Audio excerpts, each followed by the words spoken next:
இறைவாக்கினர் எரேமியா நூல் அதிகாரம் 17. யூதாவின் பாவமும் தண்டனையும். யூதாவின் பாவம் இரும்பு எழுத்தாணியாலும் வைர நுனியாலும் எழுதப்பட்டுள்ளது. அது அவர்களுடைய இதய பலகையிலும் பலிபீட கொம்புகளிலும் பொறிக்கப்பட்டுள்ளது.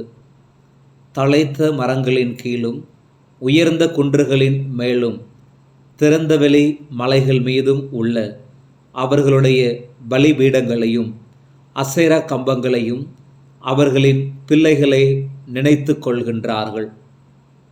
ஆகவே நாடெங்கும் செய்யப்படும் பாவங்களுக்கு ஈடாக உன் செல்வங்களையும் கருவூலங்களையும் தொழுகை மேடுகளையும் கொள்ளை பொருள் ஆக்குவேன். நான் உனக்கு உரிமை சொத்தாக கொடுத்துள்ள நாட்டின் மேல் உனக்குள்ள பிடி தளரும். முன்பின் தெரியாத ஒரு நாட்டில் உன் எதிரிகளுக்கு உன்னை நான் அடிமையாக்குவேன். ஏனெனில் நீ என்னில் மூட்டியுள்ள கோபக்கனல் என்றென்றும் கொழுந்துவிட்டு எரியும். அறிவுரைகள். ஆண்டவர் கூறுவது இதுவே: மனிதரில் நம்பிக்கை வைப்போரும் வலுவற்ற மனிதரில் தம் வலிமையை காண்போரும் ஆண்டவரிடமிருந்து தம் இதயத்தை அகற்றிவிட்டோரும் சபிக்கப்படுவர். அத்தகையோர் பாலை நிலத்து புதர் செடிக்கு ஒப்பாவர். பருவ காலத்திலும் அன்னோர் பயனடையார். பாலை நிலத்தின் வறண்ட பகுதிகளிலும் யாரும் வாழா உவர் நிலத்திலுமே அவர்கள் குடியிருப்பார்கள். ஆண்டவரை நம்புவோர் பேறு பெற்றோர். ஆண்டவரே அவர்களது நம்பிக்கை. அவர்கள் நீரருகே நடப்பட்ட மரத்துக்கு ஒப்பாவார்கள். அது நீரோடையை நோக்கி வேர் விடுகின்றது. வெப்பமிகு காலத்தில் அதற்கு அச்சமில்லை. அதன் இலைகள் பசுமையாய் இருக்கும். வறட்சிமிகு ஆண்டிலும் அதற்கு கவலை இராது. அது எப்போதும் கனி கொடுக்கும். இதயமே அனைத்திலும் வஞ்சகம் மிக்கது. அதனை நலமாக்க முடியாது. அதனை யார்தாம் புரிந்து கொள்வர்? ஆண்டவராகிய நானே இதய சிந்தனைகளை ஆய்பவர், உள் உணர்வுகளை சோதித்து அறிபவர், ஒவ்வொருவரின் வழிகளுக்கும் செயல்களின் விளைவுக்கும் ஏற்ப அவரவரை நடத்துபவர்.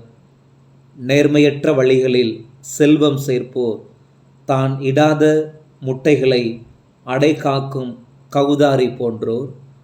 தம் வாழ்நாள்களின் நடுவிலேயே அவர்கள் அச்செல்வத்தை இழந்து விடுவார்கள். இறுதியில் அவமதிப்புக்கு உள்ளாவார்கள். தொடக்கத்திலிருந்தே உயர்ந்த இடத்தில் அமைந்த மாட்சிமிகு அரியணையே நம் திருத்தூயகம். ஆண்டவரே, இஸ்ரவேலின் நம்பிக்கையே, உம்மை புறக்கணித்தோர் யாவரும் வெட்கமுறுவர்.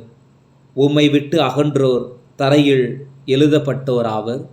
ஏனெனில் அவர்கள் வாழ்வளிக்கும் நீரோற்றாம் ஆண்டவரை புறக்கணித்தார்கள். எரேமியாவின் மன்றாட்டு. ஆண்டவரே, என்னை நலமாக்கும், நானும் நலமடைவேன். என்னை மீட்டருளும், நானும் மீட்படைவேன். ஏனெனில் நீரே என் புகழ்ச்சிக்குரியவர். இதோ அவர்கள் என்னிடம், ஆண்டவரின் வாக்கு எங்கே? அது நிறைவேறட்டுமே என்கின்றார்கள். அவர்கள் மேல் தீமையை அனுப்ப வேண்டுமென உம்மை நான் நெருக்கவில்லை. கொடுமையின் நாளை நான் விரும்பவில்லை. நான் கூறியவைதாம் உமக்கு தெரியுமே. உம்முந்தாமே அவை கூறப்பட்டன. நீர் எனக்கு திகிலாய் இராதீர். தீமையின் நாளில் நீரே என் புகலிடம். என்னை துன்புறுத்துவோர் வெட்கமுறட்டும், நானோ வெட்கமுறாதிருப்பேனாக. அவர்கள் திகிலுறட்டும், நானோ திகிலுறாதிருப்பேனாக. தீமையின் நாளை அவர்கள் மேல் வரச் செய்யும். இரட்டிப்பான அழிவு அவர்கள் மேல் வரட்டும். அவர்கள் அடியோடு ஒளியட்டும். ஓய்வு நாளை கடைபிடித்தல். ஆண்டவர் என்னிடம் சொன்னதாவது, நீ போய் யூதாவின் அரசர்கள் உள்ளே வருவதற்கும் வெளியே செல்வதற்கும் பயன்படும் பொதுமக்கள் வாயிலிலும் எருசலேமின் வாயில்கள் அனைத்திலும் நின்றுகொள். நீ அவர்களுக்கு அறிவிக்க வேண்டியது, இவ்வாயில்கள் வழியாக செல்லும் யூதாவின் அரசர்களே, யூதாவின் அனைத்து மக்களே, எருசலேமில் வாழ்வோரே, ஆண்டவரின் வாக்கை கேளுங்கள். ஆண்டவர் கூறுவது இதுவே, உங்கள் உயிரை முன்னிட்டு ஓய்வு நாளில் சுமைகளை தூக்க வேண்டாம், அவற்றை எருசலேமின் வாயில்கள் வழியாக கொண்டு செல்லவும் வேண்டாம். ஓய்வு நாளில் உங்கள் வீடுகளிலிருந்தும் சுமைகளை தூக்கி செல்ல வேண்டாம். அன்று எந்த வேலையும் செய்ய வேண்டாம். உங்கள் மூதாதையருக்கு நான் கொடுத்த கட்டளைப்படி ஓய்வு நாளை தூய்மையாக கடைபிடியுங்கள். அவர்களோ எனக்கு செவி சாய்க்கவில்லை, நான் சொன்னதை கவனிக்கவில்லை, கேட்டு கற்றுக்கொள்ளாதபடி முரட்டு பிடிவாதம் செய்தார்கள். ஆண்டவர் கூறுவது, நீங்கள் எனக்கு செவி கொடுத்து ஓய்வு நாளில் இந்நகரின் வாயில்கள் வழியாக சுமைகளை தூக்கிச் செல்லாது, வேலை எதுவும் செய்யாது ஓய்வு நாளை தூய்மையாக கடைபிடியுங்கள். அப்போது தாவீதின் அரியணையில் அமரும் அரசர்களும் இளவரசர்களும் இந்நகரின் வாயில் வழியாக செல்வார்கள், குதிரைகளிலும் தேர்களிலும் ஏறிச் செல்வார்கள். அவர்களோடு தலைவர்களும் யூதா நாட்டினரும் எருசலேம் வாழ் மக்களும் செல்வார்கள். இந்நகரில் என்றுமே மக்கள் குடியிருப்பார்கள். அப்போது யூதாவின் நகர்களிலிருந்தும் எருசலேமின் சுற்றுப்புறங்களிலிருந்தும் பென்யமின் நாட்டிலிருந்தும் செபேலா சமவெளியிலிருந்தும் மலை நாட்டிலிருந்தும் நெகேபிலிருந்தும் வருபவர்கள் எரிபலிகளையும் மற்ற பலிகளையும் உணவு படையல்களையும் தூபத்தையும் நன்றி பலிகளையும் ஆண்டவருடைய இல்லத்துக்கு கொண்டு வருவார்கள். ஆனால் நீங்கள் ஓய்வு நாளை தூய்மையாக கடைபிடிக்க வேண்டும்.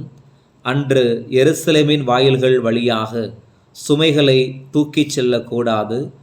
எனினும் என்னுடைய சொல்லுக்கு நீங்கள் செவி கொடுக்காமல் இருந்தால் நான் எருசலேமின் வாயில்களில் தீப்பற்றி எரியச் செய்வேன். அது நகரின் அரண்மனைகளை அழித்துவிடும், அத்தீயோ அணையாது. இறைவாக்கினர் எரேமியா நூல் அதிகாரம் 18. குயவர் வீட்டில் எரேமியா. எரேமியாவுக்கு ஆண்டவர் அருளிய வாக்கு. நீ எழுந்து குயவன் வீட்டுக்குப் போ, அங்கு என் சொற்களை நீ கேட்பாய். எனவே நான் குயவர் வீட்டுக்கு போனேன். அங்கு அவர் தண்ட சக்கரத்தை கொண்டு வணைந்து கொண்டிருந்தார். குயவர் தம் கையால் செய்த மட்கலம் சரியாக அமையாத போதெல்லாம் அவர் அதை தம் விருப்பப்படி வேறொரு கலமாக வணைந்து கொண்டிருந்தார். அப்போது ஆண்டவர் எனக்கு அருளிய வாக்கு. இஸ்ரவேல் வீட்டாரே, இந்த குயவன் செய்வது போல் நானும் உங்களுக்கு செய்ய முடியாதா என்கிறார் ஆண்டவர். இந்த குயவன் கையிலுள்ள களிமண்ணை போல் இஸ்ரவேல் வீட்டாரே, நீங்கள் என் கையில் இருக்கின்றீர்கள். ஒரு நாட்டையோ ஓர் அரசையோ பிடுங்கி தகர்த்து அழிக்கப் போவதாக நான் எப்போதாவது கூறலாம். எனினும் குறிப்பிட்ட அந்த நாடு தன் தீய வழியிலிருந்து திரும்புமாயின் நான் அதற்கு வருவிக்கவிருந்த தீங்கை எண்ணி வருந்துவேன். அதுபோலவே ஒரு நாட்டையோ அரசையோ கட்டி எழுப்பி நட்டு வளர்க்கப் போவதாக நான் எப்போதாவது கூறலாம். எனினும் அது என் சொல்லுக்கு செவி கொடுக்காமல் என் கண்முன் தீமை செய்தால் நான் அதற்கு செய்யப்போவதாக கூறியிருந்த நன்மையை எண்ணி வருந்துவேன். ஆகையால் இப்போது நீ யூதா நாட்டினரையும் எருசலேம் வாழ் மக்களையும் நோக்கி கூற வேண்டியது, ஆண்டவர் கூறுவது இதுவே: உங்களுக்கு எதிராய் வரப்போகும் தீமைக்கு வடிவம் கொடுத்து கொண்டிருக்கிறேன். உங்களுக்கு எதிராய் ஒரு திட்டம் தீட்டுகிறேன். ஆதலால் நீங்கள் ஒவ்வொருவரும் உங்கள் தீய வழியிலிருந்து திரும்புங்கள். உங்கள் வழிகளையும் செயல்களையும் திருத்திக் கொள்ளுங்கள். அவர்களோ, இதெல்லாம் சொல்லி பயனில்லை. எங்கள் திட்டப்படியே நாங்கள் நடப்போம். நாங்கள் ஒவ்வொருவரும் எங்கள் பிடிவாதம் கொண்ட தீய உள்ளத்தின்படியே செயல்படுவோம் என்பார்கள். இஸ்ரவேல் ஆண்டவரை மறத்தல். எனவே ஆண்டவர் கூறுவது இதுவே: இது போன்ற செயலை பற்றி கேள்விப்பட்டவர் யாரென நாடுகளிடையே கேட்டுப்பார். இஸ்ரேலாம் கன்னி மகள் பெரும் திகிலூட்டும் செயலொன்று செய்துள்ளாள். லெபனோன் மலையின் உறைபனி அதன் பாறை உச்சிகளிலிருந்து அகழ்வதுண்டோ? தொலைவிலிருந்து வழிந்தோடும் குளிர்ந்த நீரோடைகள் வற்றி போவதுண்டோ? என் மக்களோ என்னை மறந்துவிட்டார்கள். பொய்யான தெய்வங்களுக்கு தூபம் காட்டுகின்றார்கள். தொன்மையான தங்கள் பாதைகளில் அவர்கள் தடுமாறுகின்றார்கள். நெடுஞ்சாலையை விட்டுவிட்டு செப்பனிடப்படாத ஒதுக்கு வழியிலேயே நடக்கின்றார்கள். அவர்களது நாடு கொடூரமாய் காட்சியளிக்கும். காலமெல்லாம் அது ஏளனத்துக்குள்ளாகும். அவ்வழியே செல்லும் ஒவ்வொருவரும் திகிலடைவர், தலையை ஆட்டிக்கொள்வர். கீழே காற்றை போல் அவர்களுடைய எதிரிகளுக்கு முன் அவர்களை சிதறடிப்பேன். அவர்களது துன்ப காலத்தில் அவர்களுக்கு என் முகத்தை என்று முதுகையே காட்டுவேன். எரேமியாவுக்கு எதிரான சூழ்ச்சி. அப்போது அவர்கள், வாருங்கள், எரேமியாவுக்கு எதிராக சூழ்ச்சி செய்வோம். குருக்களிடமிருந்து சட்டமும் ஞானிகளிடமிருந்து அறிவுரையும் இறைவாக்கினரிடமிருந்து இறைவாக்கும் ஒளிந்து போவதில்லை. எனவே அவரை சொற்களால் தாக்குவோம். அவர் சொல்வதை பொருட்படுத்த வேண்டாம் என்றார்கள். ஆண்டவரே, என்னை கவனியும். என் எதிரிகள் சொல்வதை கேளும். நன்மைக்கு கைமாறு தீமையா? ஆயினும் என் உயிரை போக்க குழி பறித்திருக்கின்றார்கள். அவர்கள் மேல் உமக்கிருந்த சினத்தை போக்குவதற்காக அவர்களை குறித்து நல்லதை எடுத்து சொல்வதற்கு நான் உம்முன் வந்து நின்றதை நினைவு கூரும். ஆகவே அவர்களுடைய பிள்ளைகள் பஞ்சத்தால் மடியட்டும். அவர்கள் வாளுக்கு இரையாகட்டும். அவர்களின் மனைவியர் பிள்ளைகளற்றோராயும் கைம்பெண்டிராயும் ஆகட்டும். அவர்களுடைய கணவர்கள் கொள்ளை நோயால் கொல்லப்படட்டும். இளைஞர்கள் போரில் வாளால் மடியட்டும். அவர்களிடையே திடீரென கொள்ளையரை நீர் அனுப்புகையில் அவர்களின் வீடுகளிலிருந்து அழுகுரல் கேட்கட்டும். ஏனெனில் அவர்கள் என்னை பிடிக்க குழி பறித்தார்கள், என் கால்களுக்கு கண்ணி வைத்தார்கள். ஆண்டவரே, என்னை கொல்வதற்காக அவர்கள் செய்த சதி திட்டங்கள் அனைத்தையும் நீர் அறிவீர். அவர்களின் குற்றத்தை நீர் மன்னியாதேயும். அவர்களின் பாவத்தை முன்னிலையிலிருந்து நீர் அகற்றிவிடாதேயும். அவர்கள் முன் வீழ்ச்சியுறட்டும். சினத்தின் நாளில் அவர்களின் செயல்களுக்கு ஏற்ப அவர்களை நடத்தும். இறைவாக்கினர் எரேமியா நூல், அதிகாரம் 19. உடைந்த மண்கலயத்தின் அடையாளம். ஆண்டவர் கூறுவது இதுவே: நீ சென்று குயவன் செய்த மண்கலயம் ஒன்றை வாங்கு.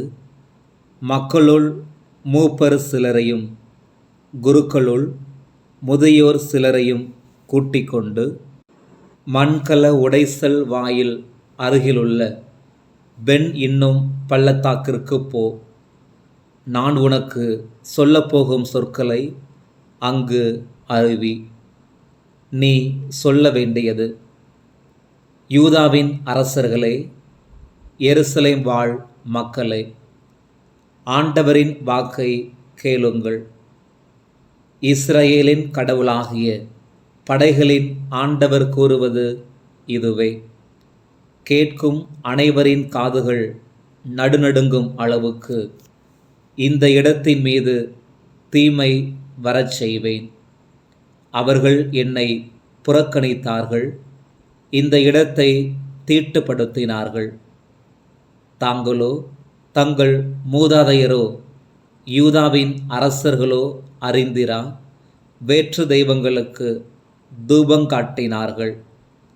மாசற்றோரின் இரத்தத்தால் இவ்விடத்தை நிரப்பினார்கள். தங்கள் புதல்வர்களை தீயில் சுட்டெரித்து பாகாலுக்கு எரிபலி கொடுக்கும்படி அந்த தெய்வத்திற்கு தொழுகை மேடு எழுப்பினார்கள். இதனை நான் கட்டளையிடவில்லை, இது பற்றி நான் பேசவும் இல்லை, இது என் எண்ணத்தில் கூட எழவில்லை. ஆதலால் ஆண்டவர் கூறுகிறார்: இதோ நாள்கள் வருகின்றன, அப்போது இந்த இடம் தோபேத்து என்றோ பென் இன்னும் பள்ளத்தாக்கு என்றோ பெயர் பெறாது, மாறாக படுகொலை பள்ளத்தாக்கு என பெயர் பெறும். யூதாவின் திட்டங்களையும் எருசலேமின் திட்டங்களையும் நான் இவ்விடத்தில் முறியடிப்பேன். அவர்களுடைய பகைவர் முன்னிலையிலும் அவர்களின் உயிரை பறிக்கத் தேடுவோர் முன்னிலையிலும் அவர்களை வாளால் வீழ்த்துவேன். அவர்களின் பிணங்களை வானத்து பறவைகளுக்கும் நிலத்து விலங்குகளுக்கும் உணவாக கொடுப்பேன். இந்நகரை கொடூரமாய் காட்சியளிக்க செய்வேன். அது ஏளனத்துக்கு உள்ளாகும். அவ்வழியே செல்லும் ஒவ்வொருவனும் திகிலுறுவான். அதன் காயங்களை எண்ணி ஏளனம் செய்வான். தங்கள் புதல்வர் புதல்வியரின் சதையை அவர்கள் உண்ணுமாறு செய்வேன். அவர்களின் பகைவர்களும் அவர்களின் உயிரை பறிக்கத் தேடுவோரும் அவர்களை முற்றுகையிட்டு நெருக்கி வருத்தும்போது அவர்கள் ஒருவர் ஒருவருடைய சதையை உண்பார்கள். அப்போது உன்னோடு வந்திருப்போரின் முன்னிலையில் அந்த மண்கலயத்தை உடைத்துவிட்டு நீ அவர்களுக்கு கூற வேண்டியது: படைகளின் ஆண்டவர் கூறுவது இதுவே: குயவனின் உடைக்கப்பட்ட மட்கலத்தை மீண்டும் ஒட்ட வைக்க முடியாது. அதுபோலவே நான் இந்த மக்களையும் இந்த நகரையும் தகர்த்தெறிவேன். இறந்தோரை புதைக்க வேறு இடம் இல்லாமையால் தோபேத்திலேயே புதைப்பர். ஆண்டவர் கூறுவது: எருசலேமுக்கும் அதில் குடியிருப்போருக்கும் எதிராக இவ்வாறு செய்வேன். அந்நகரை தோபேத்தை போலவே மாற்றிவிடுவேன். எருசலேமின் எந்த வீடுகளிலும் யூதா அரசர்களின் எந்த மாளிகைகளிலும் மேல் தளங்களில் வானத்து படைகளுக்கு தூபம் காட்டி வேற்று தெய்வங்களுக்கு நீர்ம படையல்கள் படைத்தார்களோ அந்த வீடுகளெல்லாம் தோபேத்தை போல தீட்டுப்பட்டவையாகும். இறைவாக்கு உரைக்க ஆண்டவரால் தோபேத்துக்கு அனுப்ப பெற்றிருந்த எரேமியா அங்கிருந்து திரும்பி வந்து திருக்கோவில் முற்றத்தில் நின்று கொண்டு மக்கள் அனைவருக்கும் கூறியது: இஸ்ரவேலின் கடவுளாகிய படைகளின் ஆண்டவர் கூறுவது இதுவே: நான் இந்நகருக்கெதிராக கூறியுள்ள அனைத்து தீமைகளையும் இந்நகர் மேலும் இதனை சுற்றியுள்ள நகர்கள் மேலும் விழச் செய்வேன். ஏனெனில் அவர்கள் என் சொற்களை கேளாமல் முரட்டு பிடிவாதம் செய்தார்கள். இறைவாக்கினர் எரேமியா நூல் அதிகாரம் 20. பஸ்கூருக்கு சாபம். ஆண்டவரது இல்லத்தில் தலைமை அதிகாரியாய் பஸ்கூர் என்னும் குரு இருந்தார். இவர் இம்மேரின் மகன். எரேமியா இவற்றையெல்லாம் இறைவாக்காக சொன்னதை பஸ்கூர் கேட்டார். அவர் இறைவாக்கினர் எரேமியாவை பிடித்து அடித்து ஆண்டவரது இல்லத்தின் பென்யமீன் உயர்வாயிலில் இருந்த சிறையில் அடைத்தார். மறுநாள் காலையில் பஸ்கூர் எரேமியாவை சிறையிலிருந்து விடுதலை செய்தார்.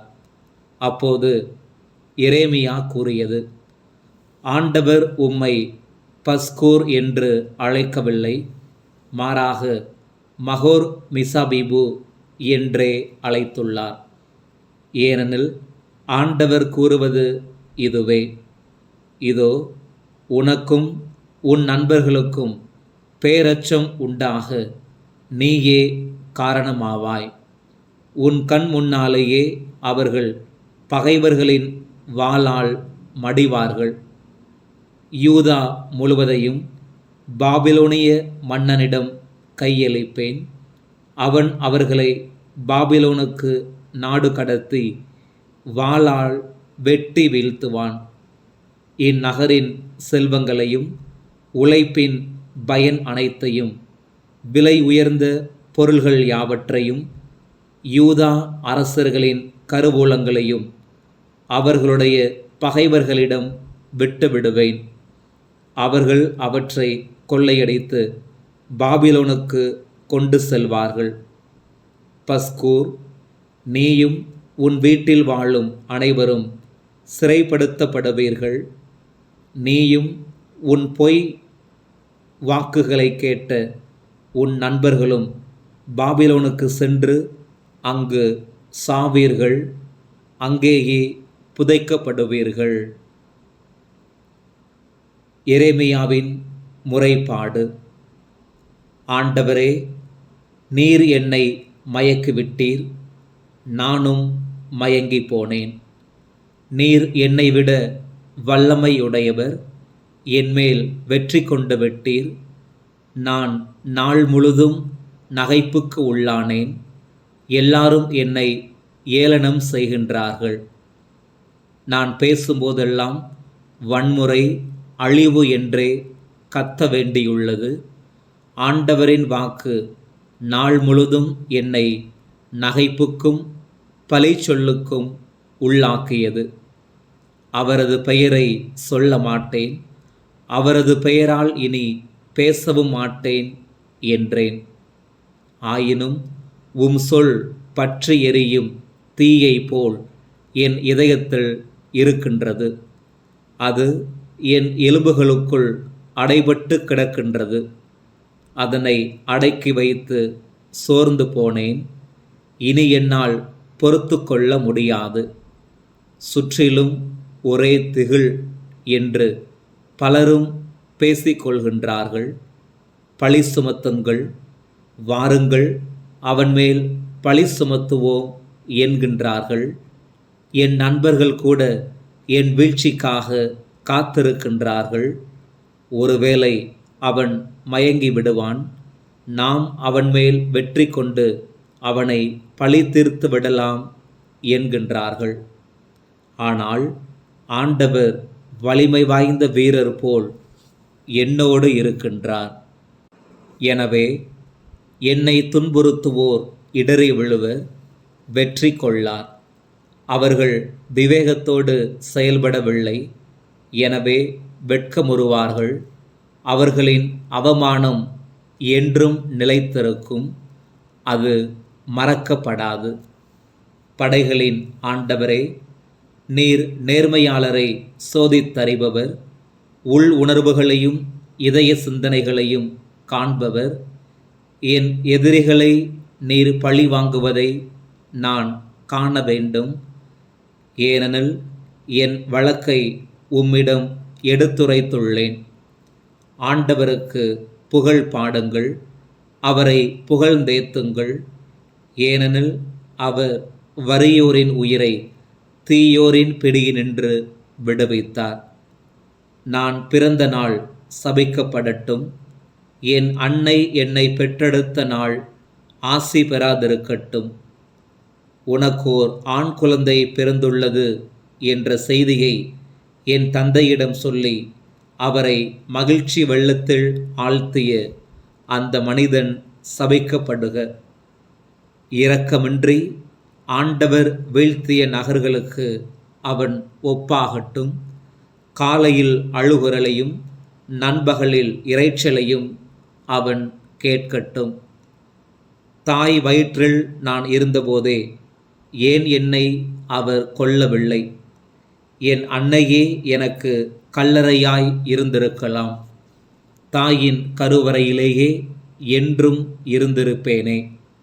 கருவறையை விட்டு ஏன்தான் வெளிவந்தேன்?